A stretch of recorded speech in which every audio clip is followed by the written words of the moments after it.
నీ ఒంటరి జీవితాన్ని కూడా నువ్వు జయించాలి. నేను ఒంటరి దాన్ని, నేను ఒంటరి వాడిని, నా పరిస్థితులు ఇంతే, నా అప్పులు ఇంతే, ఇక నా బాధలకు విముక్తి లేదా, నేను ఎంతకాలం ఒంటరిగా భరించాలి? దేవుని ప్రశ్నించడానికి నువ్వెవరో నేనెవరో ఆయన అనుమతించినప్పుడు అప్పగించుకుందాం, ఒంటరితనానికి అప్పగించుకుందాం.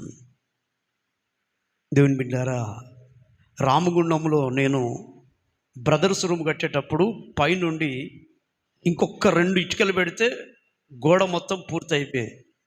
ఆ తడక ఇరిగి నేను కింద పడిపోయాను.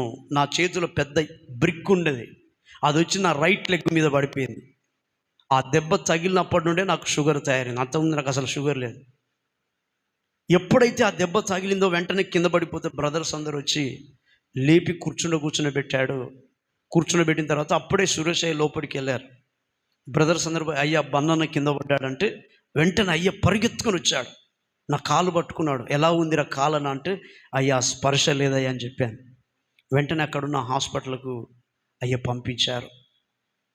దేవుని బిడ్డలారా, ఆ కాలు విరిగిన సంగతి కూడా మా అమ్మ నాన్నకి నేను చెప్పలేదు. అప్పుడు అసలు వాళ్ళకి తెలియదు. సేవలో వాళ్ళు ఎప్పుడు నా కొడుకు బాగానే ఉండాలని ఏ తల్లిదండ్రులు కోరుకుంటారు, కానీ సేవలు అనుభవించే కష్టాలు బాధలు ఏ తల్లిదండ్రులకు చెప్పుకోవద్దు. అలాంటి భయంకరమైన ఆ ఒంటరితనం అనుభవించానండి.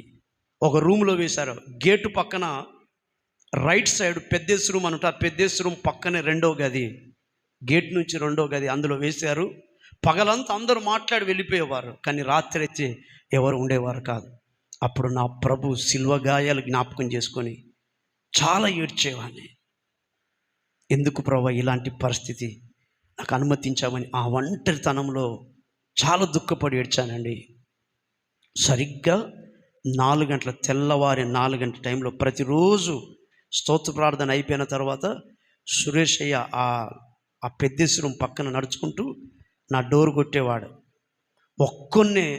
ఒక్కడినే లేచి కుంటుకుంటూ ఆ డోర్ తీస్తే నా పక్కన బెడ్ మీద కూర్చొని నా భుజం మీద చేసి అయ్య నన్ను ఓదార్చాడండి.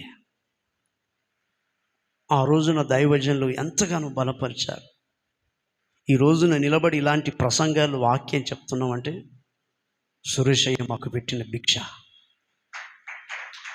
సురేష్ అయ్య మాకు పెట్టిన ఆ భిక్ష, వారి మంచి మనసు, వారి ప్రేమ, వారి సహృదయం ఈరోజు మమ్మల్ని సజీవ లెక్కలో కాపాడేది. ఈ రోజున దేవుని బిడ్డలారా, ఒకవైపు ఆత్మీయ తల్లి ఆరోగ్యం క్షీణిస్తుంటే దైవజనులు ప్రభు దగ్గరికి వెళ్ళిపోయి